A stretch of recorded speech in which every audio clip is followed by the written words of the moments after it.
a decade in the States hadn't quite banished.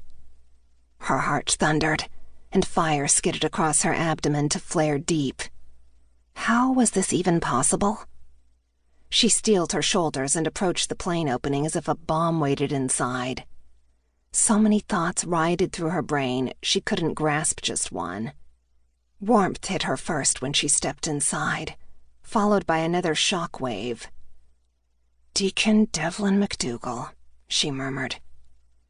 He stretched to his feet from one of the luxurious leather chairs, standing in the aisle, the only place high enough to accommodate his 6'4" frame. All the thoughts singing around her head stopped cold. Nothing. Her brain fuzzed. The years had been good to him, experience adding an intriguing look of danger to his masculine beauty. His green gaze, dark and piercing, scored her see-through shirt, light wrap, and bare legs. "I'm sorry I wasn't there for the extraction." Her chin lifted. Heat seared through her lungs, lifting her chest, and she slowly tried to control her body. No way would she let him see how difficult he made it for her to breathe, even after all this time. He wore faded jeans over long legs and a dark t-shirt across a broad chest. No uniform. But the gun strapped to his leg was military issue, now wasn't it? The weapon, so silent and deadly, appeared at home on his muscled thigh. His dark brown hair, glinting with red highlights, now almost reached his shoulders. Very different from the buzz cut he'd had years before. His eyes, the green of a Scotland moor, held secrets, unplumbed depths, and promise.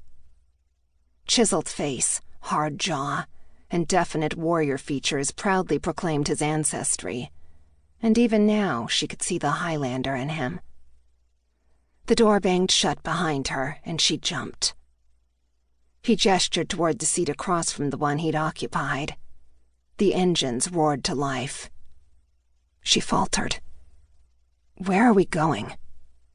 He reached into an overhead compartment and drew out a plush blanket. "DC." The plane lurched forward, and she stumbled. He grasped her arm, shooting an electrical jolt up her bicep. His eyes darkened. "I'd wondered." "Me too." As kids, they'd been combustible, so she hadn't imagined the spark from years ago. She blinked confusion from her vision and allowed him to settle her into the seat. The second he covered her legs with the warm blanket, she finally took a deep breath. He sat down, gaze somber. "You haven't responded to my proposition." Her head jerked back. "This isn't... you..." She gestured around the luxurious plane. His lips twitched. "No, I did not execute a military extraction and secure 3 private jets to force you into making up your mind to meet me in person now that I'm settled in the States. Finally." She plucked at a string on the blanket. "I didn't think so."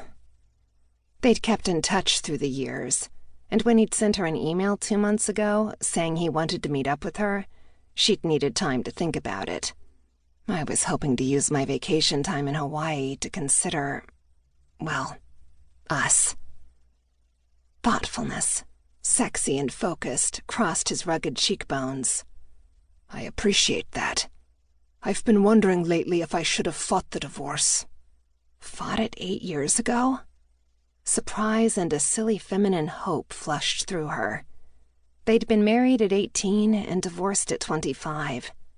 They'd spent more time apart than together during the marriage, with him in the military and her pursuing various degrees. "We were just kids." The plane lifted in the air, and she tried to relax against the leather. "You said you work for the government now, Deacon." "I do." He tugged a table from the wall and secured the legs. "Which branch?" she asked softly. What in the hell was going on? He reached into a duffel bag to retrieve a laptop. "Doesn't have a name." Yeah, she'd figured. Super secret, code name, hidden organization. "In your email?" You said you had your head on straight and had... To keep listening to this audiobook, I've left you a link in the description so you can do it, at no cost thanks to Audible's 30-day free trial.